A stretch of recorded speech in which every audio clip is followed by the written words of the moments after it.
king, but I'm far from a saint. They call me a bad man. বলিউডে ফের তুমুল উত্তেজনা। 6 বছর পর উরি দ্য সার্জিক্যাল স্ট্রাইকের পরিচালক আদিত্য ধর ফিরলেন নতুন ছবি ধুরন্ধর নিয়ে। ট্রেলার রিলিজের পর থেকেই শুরু হয়েছে আলোচনা, বিতর্ক এবং প্রত্যাশার জোয়ার। आप हैं मेजर इकबाल ISIC इनकी मर्जी के बगैर पाकिस्तानी सियासत का एक ট্রেলারটি শুরু হয় এক রক্তাক্ত অন্ধকারাচ্ছন্ন কল্পজগৎ দিয়ে, যা বাস্তব গোপন অভিযানের প্রেরণায় নির্মিত।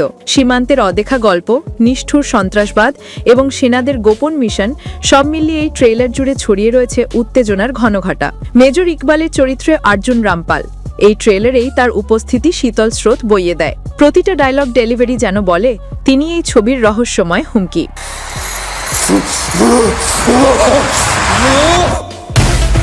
আর মাধবানের চরিত্রে স্পষ্ট দেখা যায় অজিত দোভালের মতো কৌশলী বুদ্ধিমত্তা। তার চাহনি থেকেই বোঝা যায় এই ছবিতে তিনি মস্তিষ্ক পরিকল্পনার কেন্দ্রে। অক্ষয় খান্না সবসময় তীক্ষ্ণ এবং নিষ্ঠুর চরিত্রে অসাধারণ। এই ট্রেলারেও তার দৃঢ়তা পর্দা ভেদ করে আসে। এসপি আসলামের চরিত্রে সঞ্জয় দত্ত যেমন ভারী তেমন সংযত। তার উপস্থিতি পুরো দলটিতে যুক্ত করে অভিজ্ঞতার ওজন। ট্রেলারের সবচেয়ে বড় চমক শেষ মুহূর্তের রণবীর সিং এর প্রবেশ। তার তীব্র দৃষ্টি, কড়া সংলাপ আর শক্তিশালী উপস্থিতি যেন হঠাৎ করেই পুরো গল্পের মোড় ঘুরিয়ে দেয়। Know what I did then, and what I do now, a whole lot worse. Heavy is the head. It's দর্শকেরা বলছে তার এই লুকই নাকি এই বছরের সেরা। শোনা যাচ্ছে ছবিটির অনুপ্রেরণা শহীদ মেজর মোহিত শর্মার জীবন থেকে নেওয়া। ত্যাগ, রক্তপাত, গোপন অভিযান সবকিছু মিলিয়ে ট্রেলারটি জানিয়ে দিচ্ছে এটা শুধু আরেকটা কমার্শিয়াল অ্যাকশন ফিল্ম নয়, বরং যুদ্ধের অদেখা সত্য আর নায়কেরা কিভাবে গোপনে দেশের জন্য লড়ে তার নির্মম প্রতিচ্ছবি। ধুরন্ধর মুক্তি পাচ্ছে 5 ডিসেম্বর 2025।